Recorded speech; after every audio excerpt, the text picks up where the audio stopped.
The morning after my birthday party, everyone looked at me like I was a monster. By sunset, I had signed away my future. But 6 months later, I walked into a courtroom carrying one piece of evidence that made my wife wish she'd never met me. My name is Ryan Carter, and if you're listening to my story, let me give you one piece of advice. Sometimes the person sleeping beside you isn't your soulmate. They're studying you. 6 months before my life fell apart, I thought I was the luckiest man in America. I had built a software company in Chicago from the ground up. I owned a beautiful home overlooking Lake Michigan, a vacation house in Wisconsin, and more money than I ever imagined I'd have. But none of those things made me feel successful. Meeting Sophia did. I met her on an exclusive dating app. She was funny, intelligent, beautiful, and unlike anyone I'd ever dated. She always insisted she didn't care about my money. Looking back, that should have been the first warning. The people who want your money usually make sure you believe they don't. We dated for almost 2 years before getting married. Those were the happiest years of my life. Or at least, I thought they were. Sophia had a younger sister named Emily. She was quiet, polite, and always treated me like an older brother. I trusted both of them completely. If someone had told me then that those 2 women would nearly destroy my life, I would have laughed in their face. I had no idea they weren't my family. I was just their next target. My 43rd birthday was supposed to be one of the best nights of my life. Sophia insisted on planning everything herself. She rented a live jazz band, invited my closest friends, business partners, and neighbors, and even hired a private chef. Everyone kept telling me how lucky I was to have a wife who loved me so much. I believed every word. Throughout the evening, Sophia never left my side. She laughed at my jokes, held my hand, and kissed me every chance she got. If you had seen us that night, you would have thought we were the perfect couple. Around 11 p.m., most of the guests had started leaving. Sophia walked into the kitchen and came back carrying my favorite 18-year-old scotch. She smiled, handed me the glass, and said, "Happy birthday, babe. Here's to many more together." I raised my glass and finished it. Less than 10 minutes later, something felt wrong. The room started spinning. My vision became blurry. I could hear people talking, but their voices sounded far away. I remember looking at Sophia and saying, "I think I had one drink too many." She wrapped her arm around me and smiled. "Don't worry, I'll take care of you." Those were the last words I remember hearing that night. The next morning, I woke up with a pounding headache. For a few seconds, I had no idea where I was.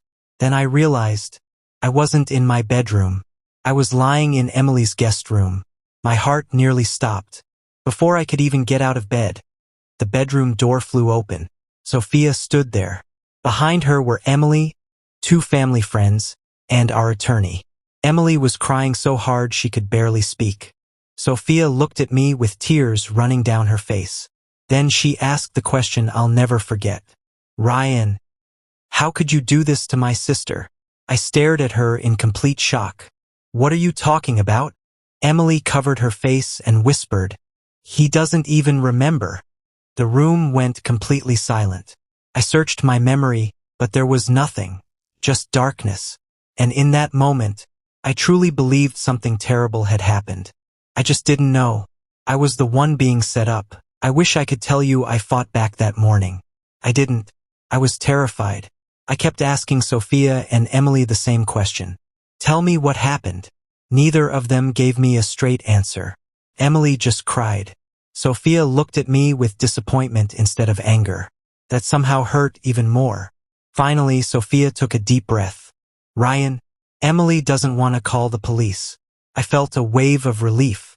Then she continued. "But after what happened, she says she can never trust another man again. She doesn't want money. She just wants security." A few seconds later, our attorney placed a stack of legal papers on the dining room table. I looked down. The documents transferred my lake house, a luxury apartment building, and a trust worth $25 million to Emily. I looked at Sophia in disbelief. "You want me to give your sister all of this?" She nodded slowly. "If this becomes public, your company will collapse. Your investors will walk away. The media will destroy your reputation. And Emily will have to relive this nightmare for the rest of her life. Couldn't breathe. I kept trying to remember that night, but my mind was completely blank. What if they were telling the truth? What if I really had hurt someone while I was unconscious? I couldn't take that chance. With shaking hands, I picked up the pen, and I signed every single page. As soon as the paperwork was complete, Emily stopped crying almost instantly. At the time, I thought it was because she finally felt safe. Now, I know it was because the scam had worked.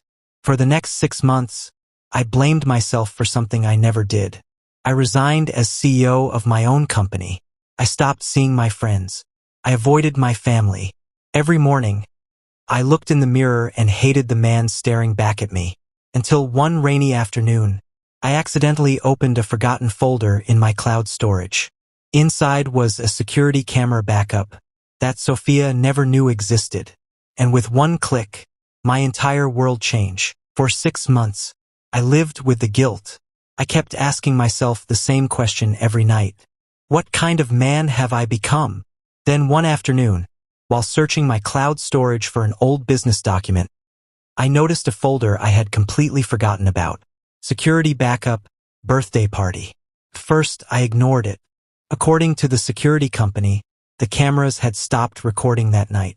Or so I had been told. Out of curiosity, I opened the folder. The first few clips showed guests arriving, laughing, and enjoying the party. Nothing unusual. Then I clicked a video recorded at 11:43 p.m. My heart nearly stopped. There I was, barely able to stand. I wasn't walking. Sophia and Emily were carrying me down the hallway because I was almost unconscious. They opened Emily's bedroom door, laid me on the bed, and quietly walked out. I just stared at the screen. If I had done what they accused me of, why was I the one who couldn't even stand on my own? Then I opened the next recording. 7 hours later, just before anyone entered the bedroom, the camera caught Sophia and Emily standing outside the door.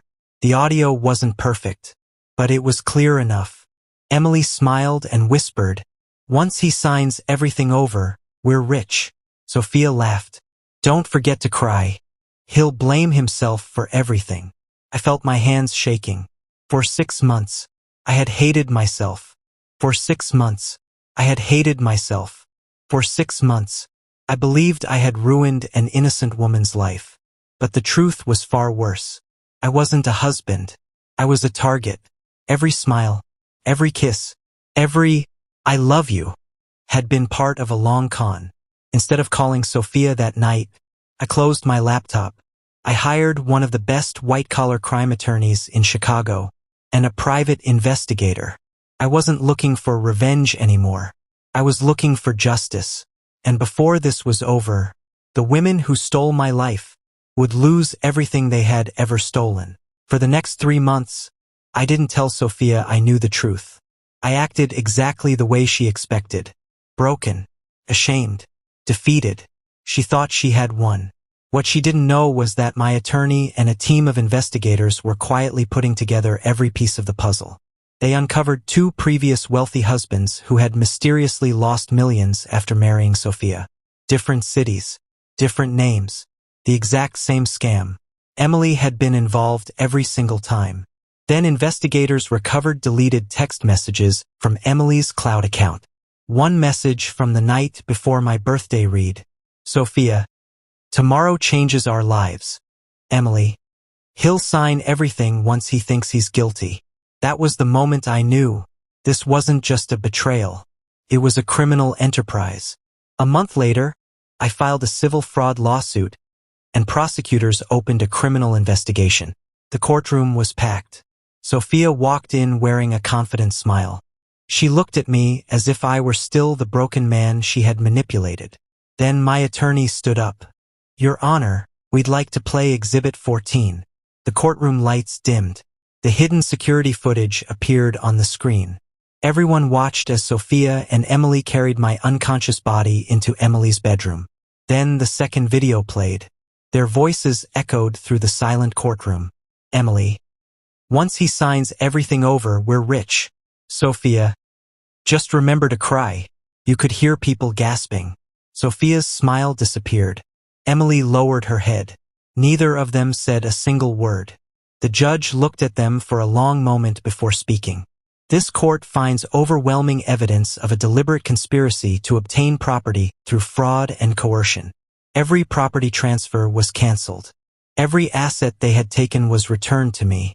Moments later, federal agents walked into the courtroom and placed handcuffs on both of them. As Sophia was led away, she turned toward me. With tears in her eyes, she whispered, "Ryan, I'm sorry." I looked at her for a few seconds. Then I gave her the only answer she deserved. "You never loved me. You loved what I owned. Today you lost both." She lowered her head and walked away. That was the last time I ever saw my ex-wife. I rebuilt my company. I rebuilt my reputation. But the most valuable thing I got back wasn't my money. It was my peace. So if there's one lesson my story can teach you, it's this: trust is priceless. Once someone betrays it for money, they don't deserve a second chance. And sooner or later, the truth always catches up with people who build their lives on lies.